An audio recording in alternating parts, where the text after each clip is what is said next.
Bueno, hemen altan eman dugu arraino eraikinak. Hemen esan bezala,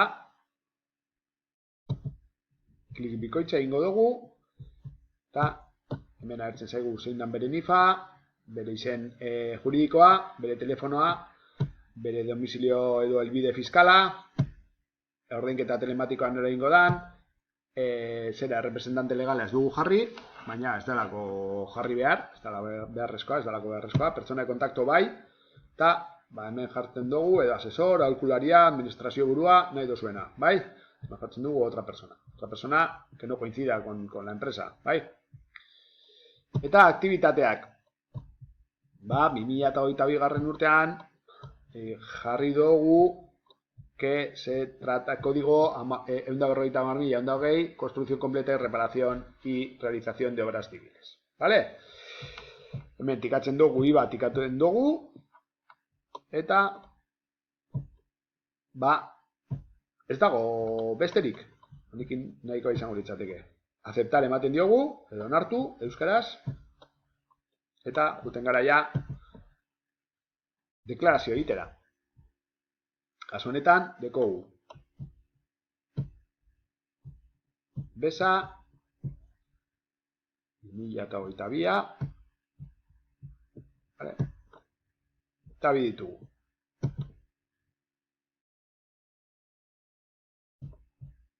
Ben, ditugun biak agertzen dira, baina berri bat egin behar dugu, beraz, berriari ematen dugu.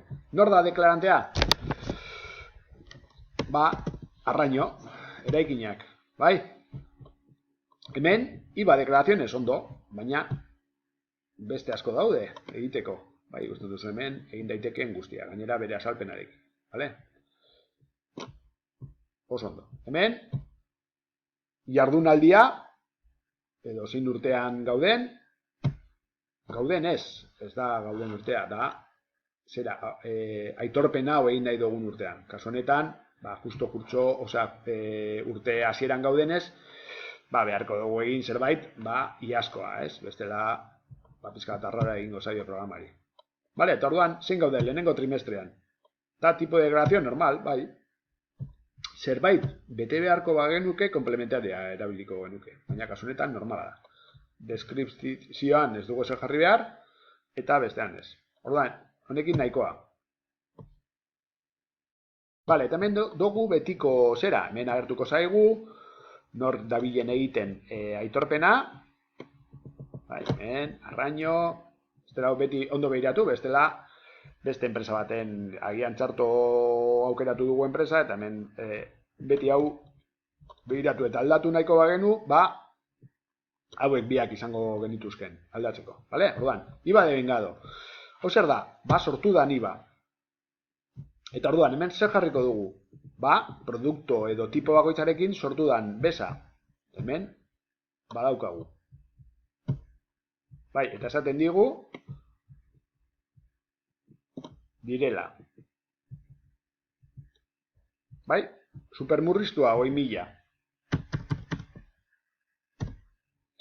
Baina, ekibalentzian, 8.000. Hoietatik, 20.000 hauetatik 8.000, ekibalentzia fundira. Beraz, jartzen dugu. Eta ez da errepikatzen segatik. Oinarri zergagarri hau, 100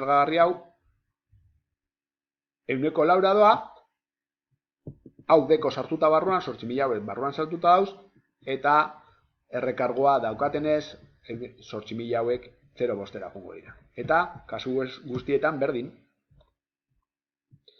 Bale, murriztuak 42.000. Ben daukagu. Bai? Eta, hoietatik,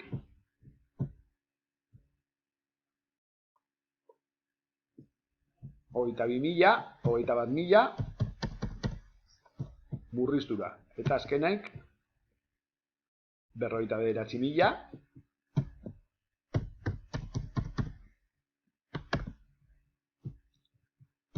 Eta hauek 20.000.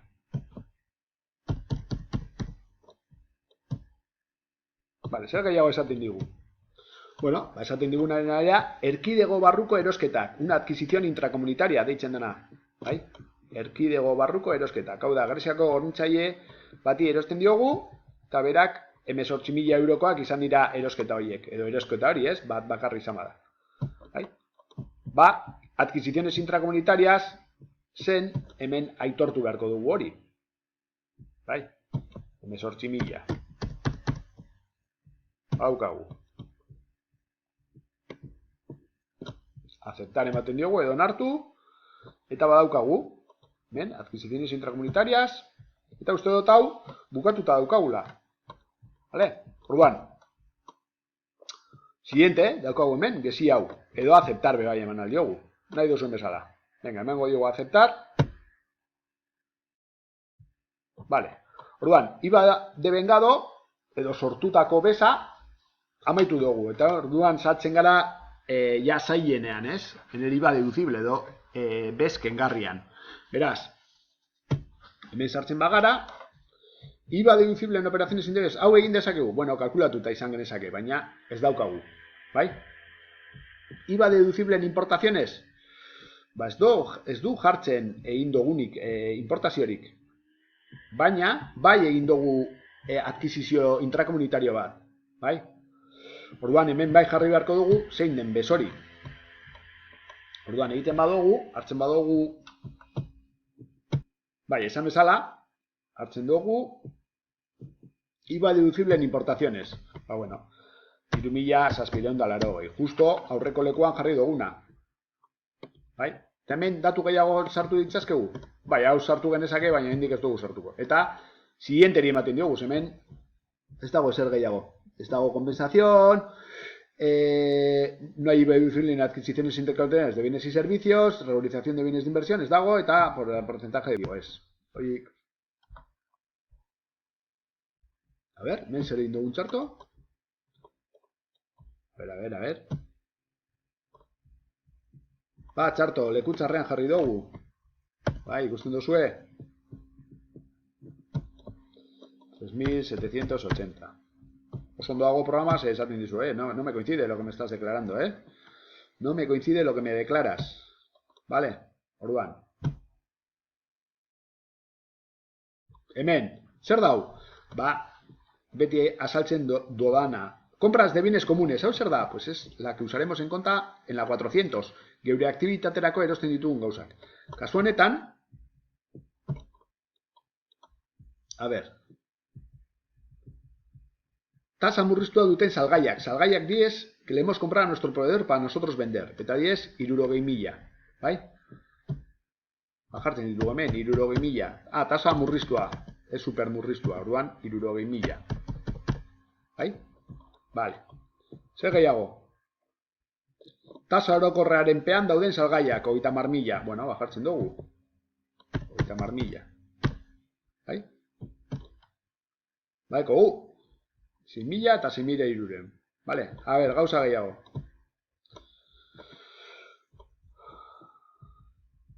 Langileen soldatak, hauek salbuetxea daude, ez salbuetxeak. Langileak ez digute guri inolako bezik jasanarazten. Bai? Gure langileak dira, soldata ordaintzen diogu, gastua dira, baina ez dauz bezaren menpean. Salbuetxeak daude. Gaza bai, gaza ordaindu behar da. Bai? Orduan, baina non, ez hemen, no son compras de bienes, son gastos energéticos. Beraz, hemen jarriko dugu. Zenbat zan, 2005 uste dut. La 628 izango litzateke hau. Vale? 628, kontan. Vale? Vale, gauza gehiago. Hemen, enpresako ibilgailuaren aseguragoratu salbuetxeak daudela. Salbuetxeak daude. Eta kreditu baten finantza interesak salbuetxeak daude.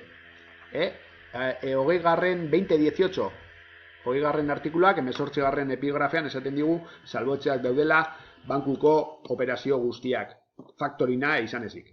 Vale? Banku komisioak, obviamente, bebai. Gastuak izango dira, baina ez bezari dagokion gastuak. Vale? Eta hemen, inbertsio ondasunak, motozikleta bat erosi zuen. Vale, orduan hemen jarriko dugu, dana. 30.000, barkatu hau txartoago, hau ez dugu egingo, hemen jarriko dugu dana.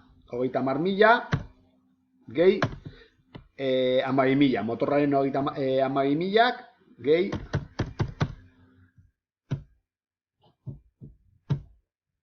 bai, eta dana agertuko da, bale? Bale, baina hemen 8.820 horiek aldatu beharko ditugu. Beraz, hemendik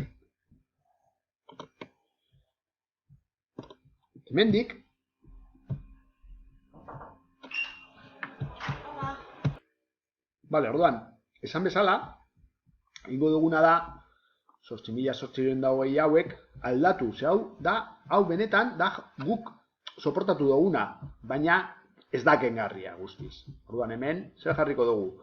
Jarriko dugu kengarria dana, eta kengarria zein bada?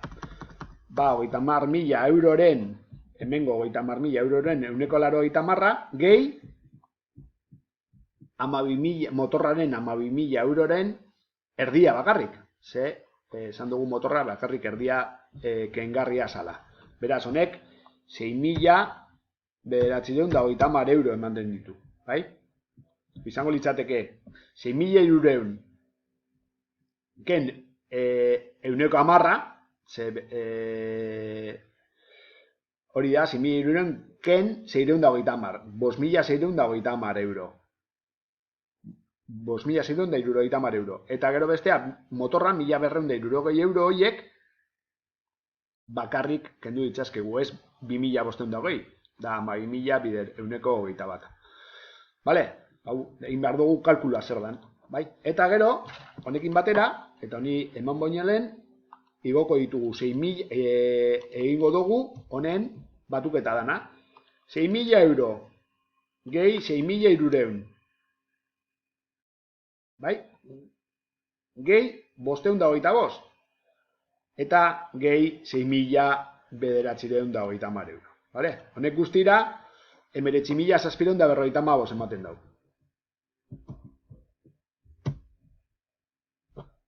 Vale?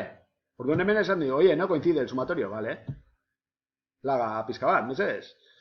Bai, eta hemen, oin, beteko dugu falta zaigun hau, ez? Eta hemen jarriko ditugu 19.755 euro horiek.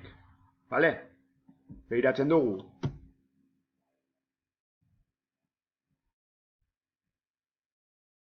Zer falta zaigun, ez dago konpentsatzeko kuotarik, eta gero, bai, beharko dugu, jarri, egin ditugun beste operazio batzuk.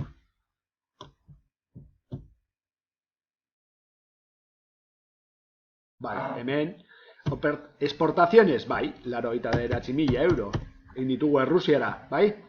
Eta entregas intracomunitarias de bienes y servicios, ez dut oin gogoratzen, baina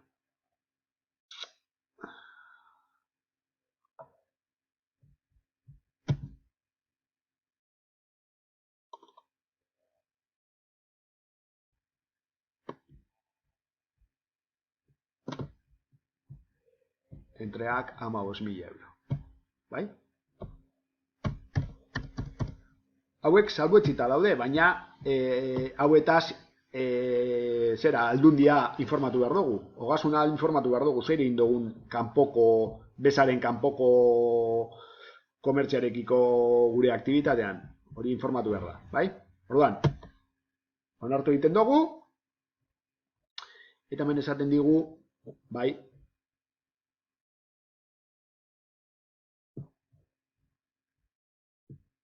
dekogula, hemen, sortutako bezan 20.554, eta kengarria den bezean 23.500, beraz, ogasunak zor beharko digu guri, baina lehenengo 3 hilabetea denez, ba, konpentsatera aterako da, vale? Egiten dugu borrador,